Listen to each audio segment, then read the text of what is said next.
All right, let's do this thing. Well, we're going to start a couple minutes early. Why not? All right, let's see. Let's see if that works.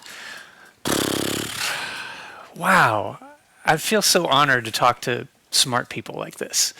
Like the brain power in this room is overwhelming. It probably power a small city.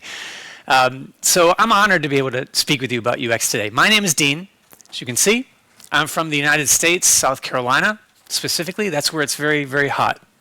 I understand, all right, I don't know the conversions well, but daytime temperature right now is like 31, where I'm from right now. So it's pretty hot. I love it here. Today we're talking about building UX into your development process. Promise we're going to have fun. This talk will probably take most of our time. I usually get a ton of questions. So if I don't get to something that you are really interested in, just talk to me. We'll have lunch, whatever. Make sure any question you have is answered. I'm going to try to do this with my phone today, see if this works. Yeah. Okay. Let's go. Have you ever heard of the myth of Sisyphus? Sure you have, right? Okay. We have this lovely boulder at the bottom of a hill. For those of you who don't know, Sisyphus, Greek myth, all right? He's this dude who got Zeus very mad. That's all you really need to know. And when Zeus gets mad, he sends you to Hades and gives you eternal punishment. So what Sisyphus has to do is he has to roll this boulder to the top of the hill. Great, that's all he's got to do. The problem is it's an enchanted boulder, and as soon as it gets to the top, rolls back down. So poor Sisyphus. And that's kind of like us.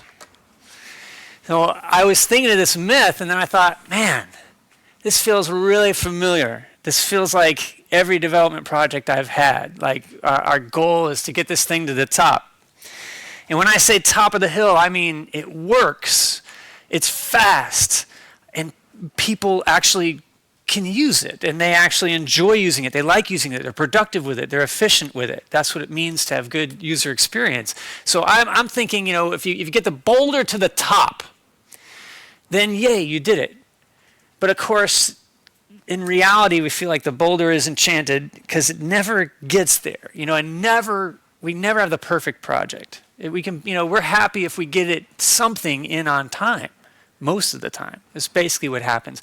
Let alone get all this stuff that everyone thinks we need to be doing, right? We have to get everything right. Time, pressure, budget, pressure, functionality, everything.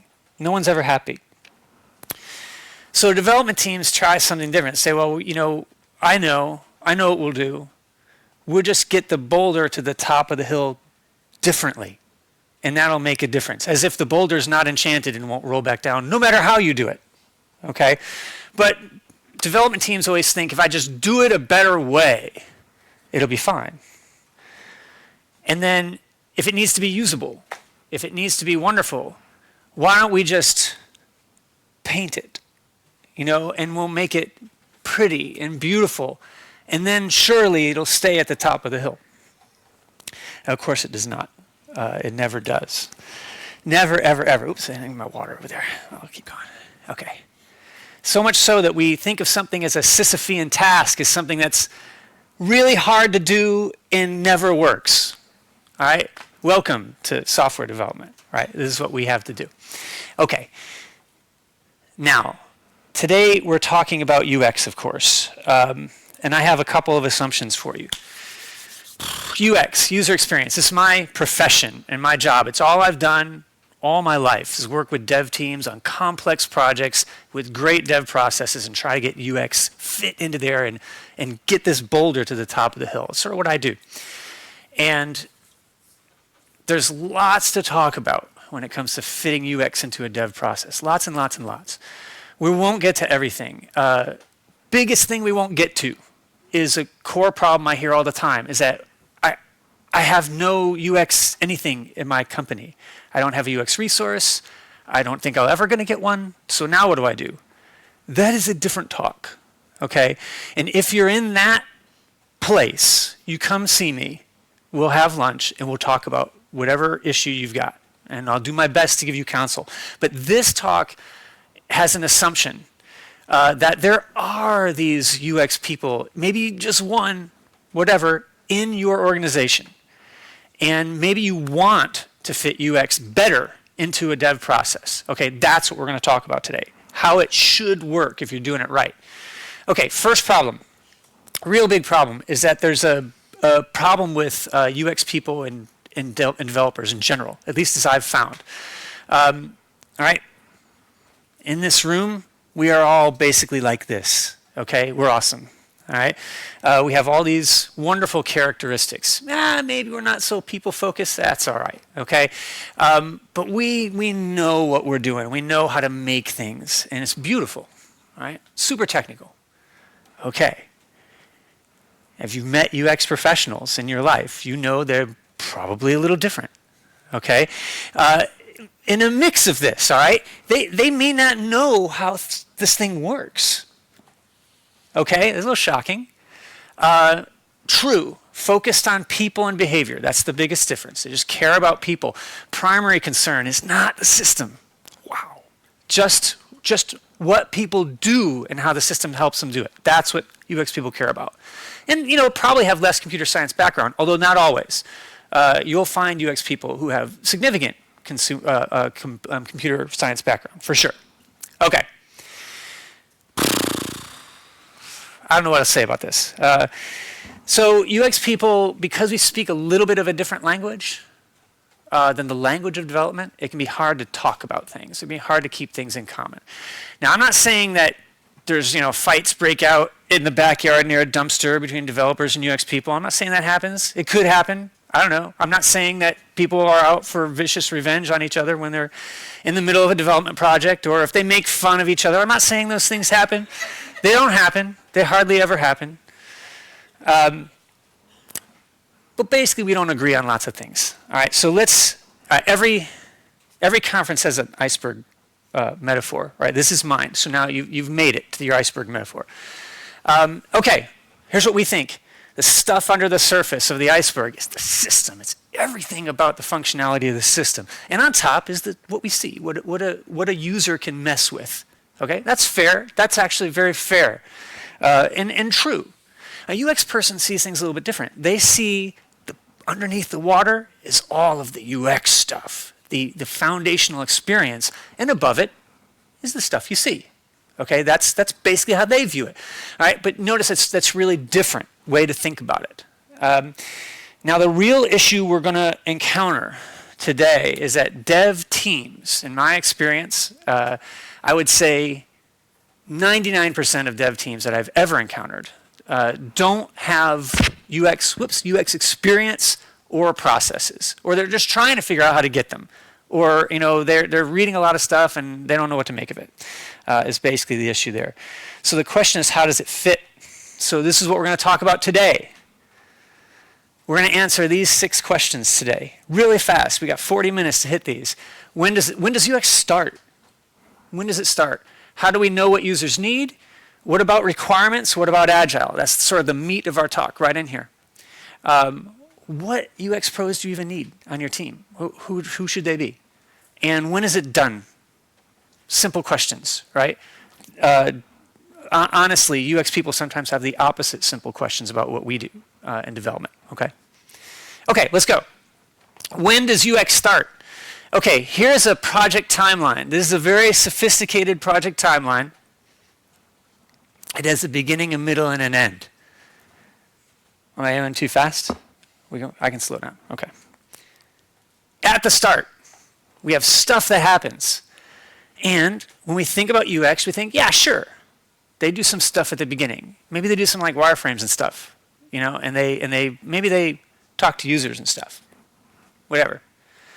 But then there's this other notion that UX happens at the end. It's like, we built this thing, now you make it usable, right? You laugh. But boy, that's the way it happens a lot. As if Volvo would make a car that way, okay? But the same problem we have as developers, okay? Either we're handed something that's already defined, is thrown in our face, and we just have to make it. And we didn't contribute to it, we have problems with it, whole 9 yards. So we have a problem on both sides of the coin, right? So I'm going to suggest something different, and this is the one thing you need to remember today. If you remember anything at all from this talk, boy, perfect timing for the one thing you have to remember. Okay. Okay, the one thing you have to remember is that you should consider a process from start to middle to finish, and do not differentiate between what UX does and dev does. Even though the things you're doing are obviously different, you should consider them one and the same. And that's the biggest thing you need to understand today. Okay, so let's think of course, some things we're doing as developers in the beginning. Let's talk about planning and architecture and all the stuff we got to think about in order to even think about what a system should be. You know, how are we going to make it? That's fine, and that stuff happens. And to one degree or another, dev teams, and particularly the people who are actually doing the work, the team that's actually implementing, has sometimes a good say in that, sometimes not. All right. UX does stuff at the beginning too, and this is the stuff that they do about at the same time that developers are doing this stuff. All right, they're doing planning, and they're figuring out users, and they're talking to the business, and blah blah blah. You can think about UX people as like an interpreter almost between the business and development. That's a good way to think of them to start, all right, because UX is still a very young discipline. Okay, so here's some stuff that UX does at the beginning, all right, just so you're getting a sense of what is happening with a good UX team. Now, all these examples are if the UX team is excellent, okay, one person or many, they're going to be doing these things. They're going to be looking at business goals and objectives and users, and through that, helping envision what features should even be a part of a product. That, in an ideal world, is what's happening on a UX side. So here's an example of something a UX team might produce. They might make this goal and objective document. Like there's this big goal up top, and there's some objectives down the side. And we just say, you know, if we're gonna do this big goal, we got to do these objectives, and if we do them, this is what should happen, and this is how we should measure it later. All right, this is a basic sense of what a UX person will do, and this slowly works with the business to understand what features should be in a product. All right, this doesn't have anything yet to do about the raw underlying importance of platform or technology choices yet, although they'd probably be in here. Okay, and maybe you look at things like they do some research, right? Talk to users, listen to users, and we come up with all this stuff, and we learn that users complain about inefficiency. Therefore, we should be doing these things. Very common things UX people do. And maybe as it goes on, you know, you're talking together with the development team, the architects, and you're like, this is probably what we should be doing for this feature, and this is why. All right? Now, all these things help reinforce what a product should be to the business, right? That's sort of foundational UX stuff. We're not going to spend too much time on that. I just want you to know it's happening, all right? In a perfect world, it's happening. And later we'll see what role dev could have with that. Usually UX people are producing something out of discovery. It's about users, it's about goals. It's something like this with some of these things in it. When I say requirements here, we're going to get into that later. I mean UX requirements. We'll talk about those in a minute. Okay, this is what you need to be doing at the beginning, all right? If UX and dev are indeed unified as best as we can be, we should be in each other's business at the beginning of a project. That's really, really important. And I know this sounds simple, right? But all those things I just mentioned that a UX person is doing, investigating users, doing all this stuff, people on the dev team, especially if you want your, maybe a product owner, okay, maybe dev leads at the very least, they should be in on that. They don't need to be producing it. They don't need to be doing that work, but they need to know it's happening, and they need to be reviewing it. It's important. You'll learn very early big things about how users need to act, what they need to do, and what's important to them. And that's hugely important to development. Best not to be surprised later. And this goes on with all the sorts of stuff that you might be doing on the technical side as well, on investigation. Because what you want is your UX person listening very closely to your architecture discussions, to your platform discussions, to your choices early on for functionality. Because what you don't want is for that UX person to try to do something later that's fancy and lovely and has nothing to do with your technology imperatives, what must occur.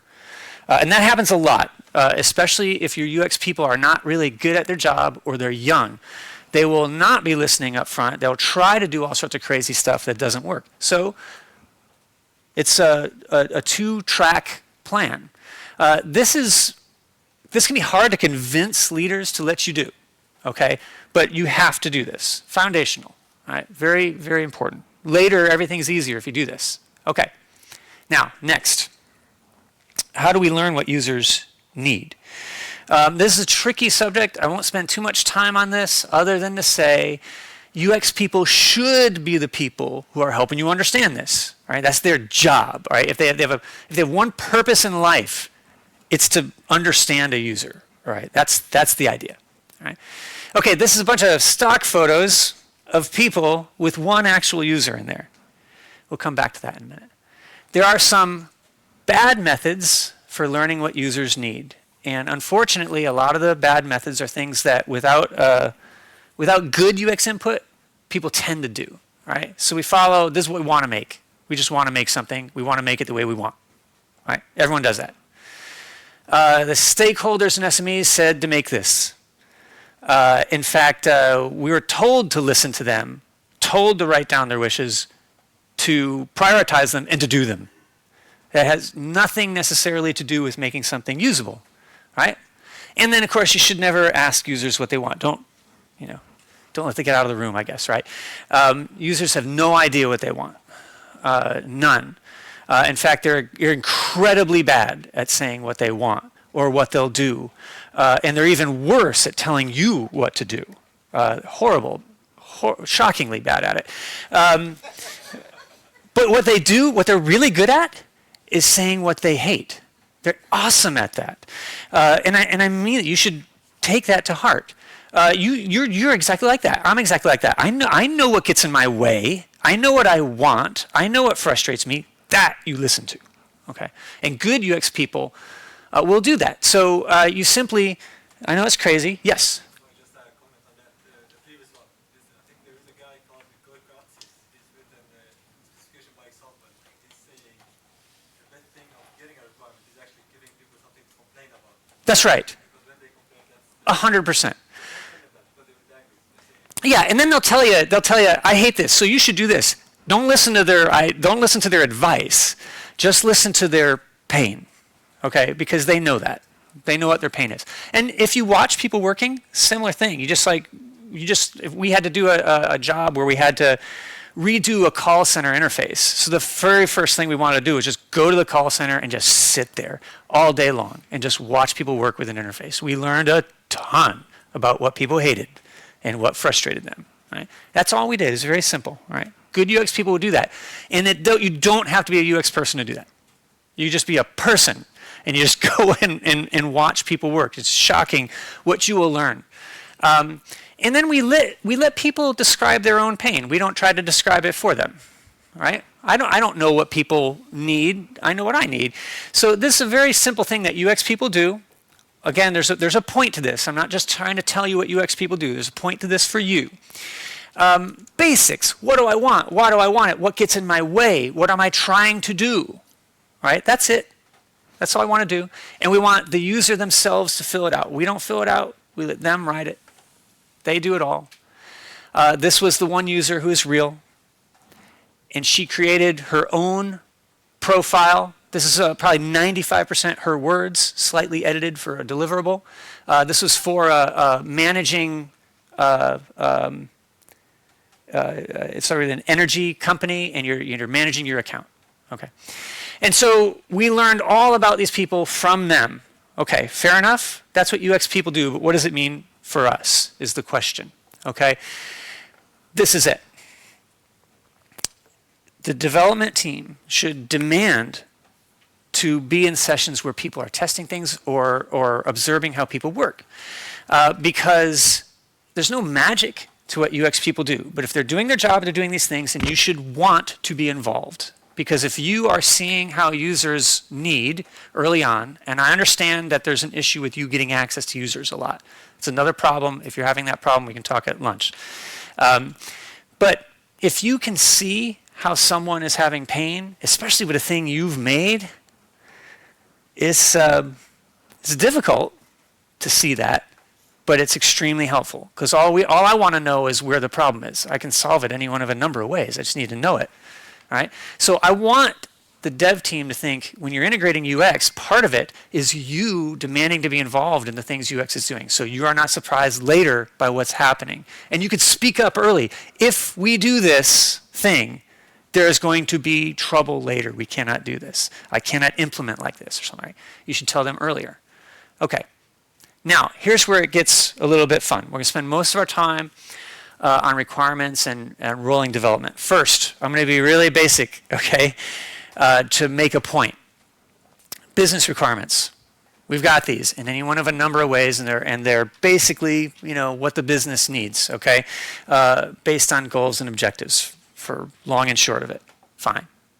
Functional requirements. I'm sure we understand this, right? However we get them and however we do them in rolling development. Fair.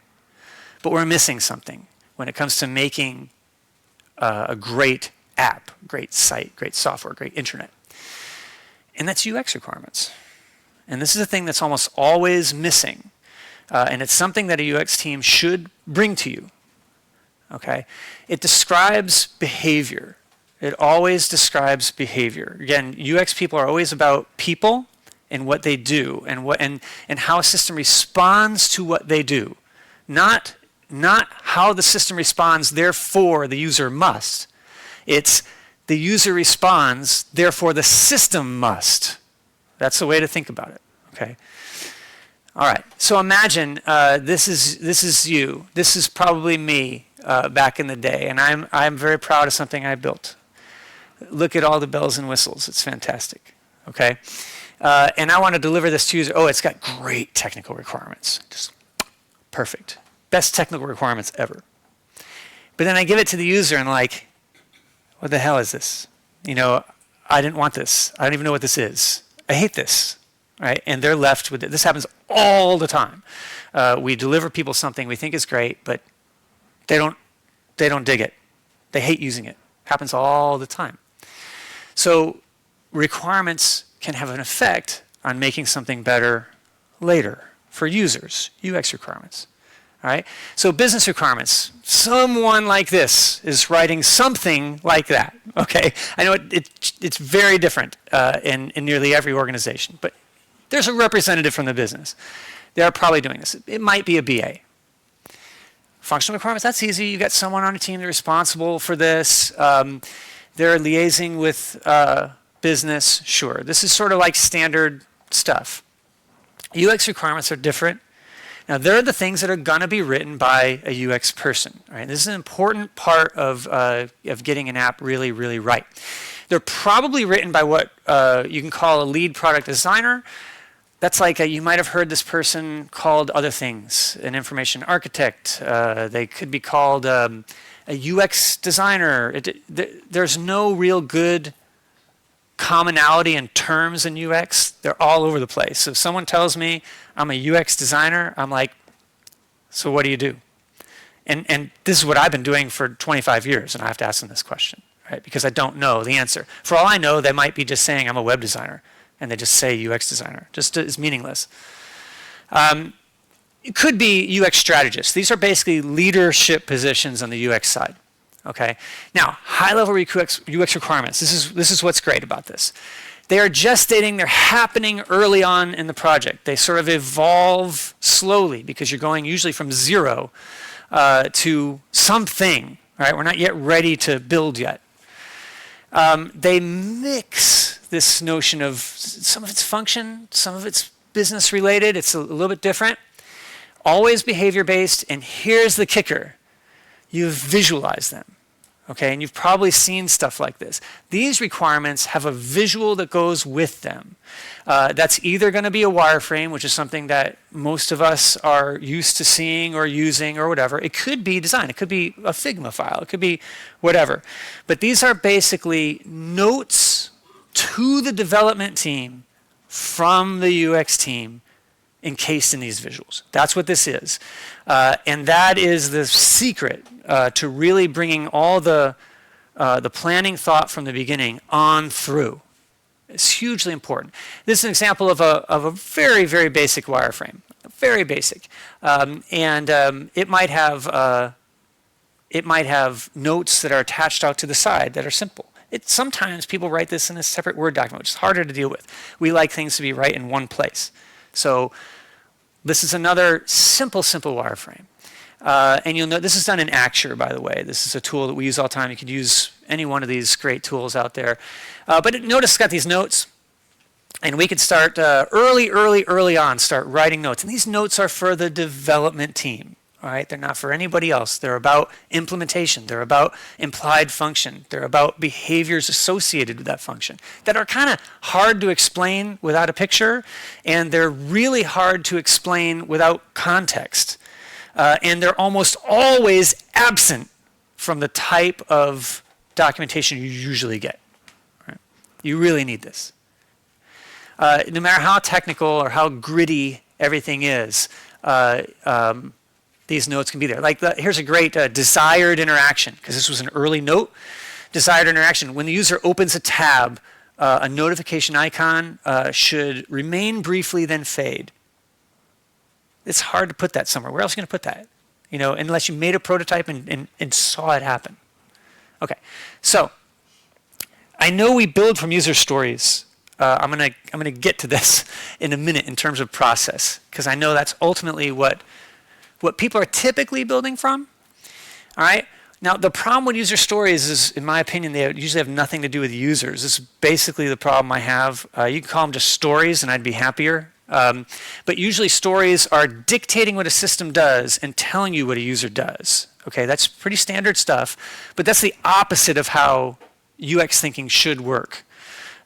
Because if we could control users like that, everything we ever made would be perfect for users. But we can't control other people. We can't control the way they act, the way they respond to anything we do, unfortunately, right? So user stories at the very least, okay, before we even get to how they're helping us build, they have to have UX input.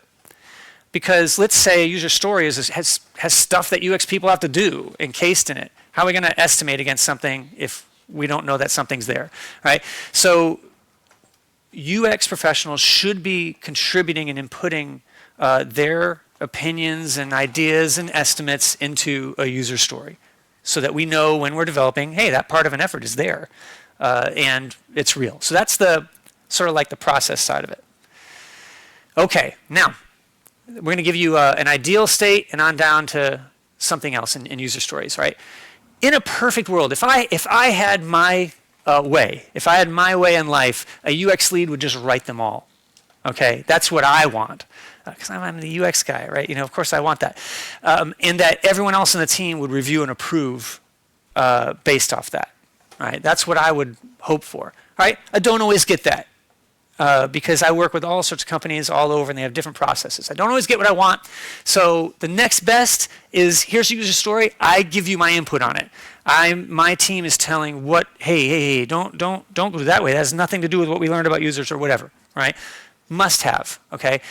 At the very least, your UX people should be reviewing every story. That's the least you can hope for. And if you have only one UX person, then they have a big job. Okay. I know we're going fast through some of this, but let's get to the heart of the matter here, and this is sort of rolling development. We've done a ton of work with big development teams who have all sorts of different processes, and the problem for me, my company, truematter, is a UX consultancy. So, we're doing work with big development teams all the time, and let's say I started in it's been a long time. Been working on this. And I've never really seen the same process twice. Right? Everyone has a slightly different way to do things. It's based on their org. It's cool. All right. So the things I'm going to tell you are things that tend to work across processes of rolling development. Okay. Okay. So how does it really fit? This is really the meat of it. How do you put UX into this? Because we've got some problems, right? You remember this because this is agile, right?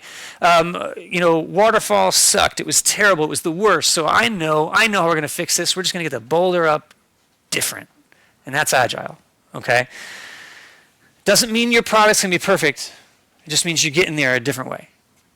Okay. Now, agile is incomplete. This is very important for you to internalize. Okay. Agile is a process when it comes into the fore, the manifesto and everything like that. It's about development. It's about making development better, more efficient, more perfect, just more aligned with reality. Okay, but it solves development problems. It says nearly nothing, in fact, less than nothing about UX. That's why it's so hard to fit UX into dev processes. Because if you're talking to someone who hasn't met a UX person in their life and they're running your rolling development, you'll say, hey, we got to get UX stuff in here, and they'll be like, what are you even talking about? Right? That's how that conversation starts every time. All right. So you basically have to force fit UX into these processes, which is very hard. Okay. And in order to do that,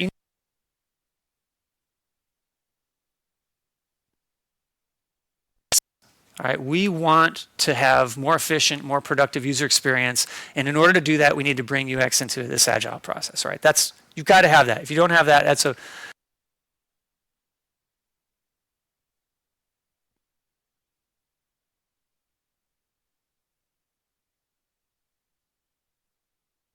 with. That's what I'm defining as getting to the top of that hill. All right, now, so we know we got to force fit UX into this. So that's not easy.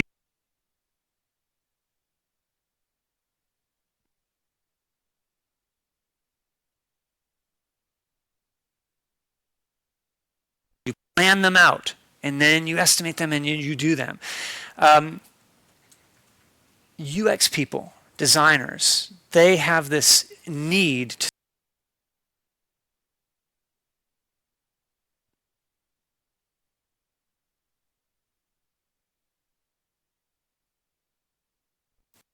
conceive of a global context for an app or software before they can do a great job telling you how to get and design a big and not pieces parts. And you just have to figure out how to segment that out. All right, we'll talk about that in a minute. But it's important enough to know that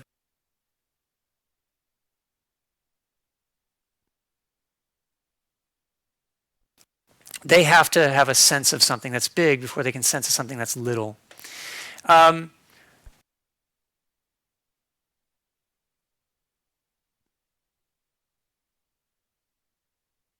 and you have to think about the fact that if you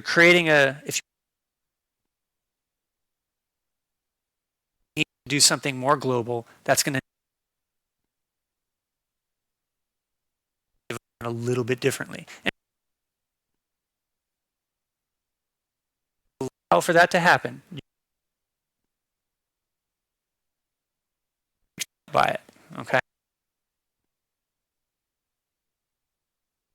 Is that the design team does, right? Y'all are the dev. You need it at the right time.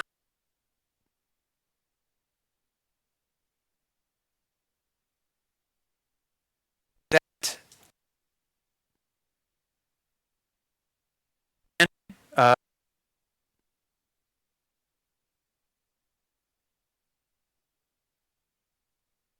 that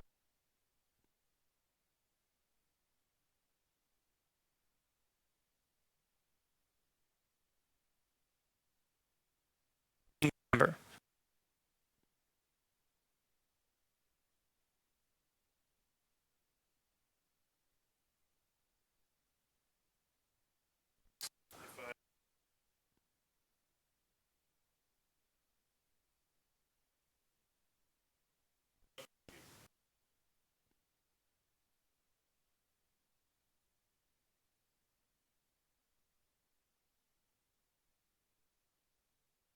mean, there's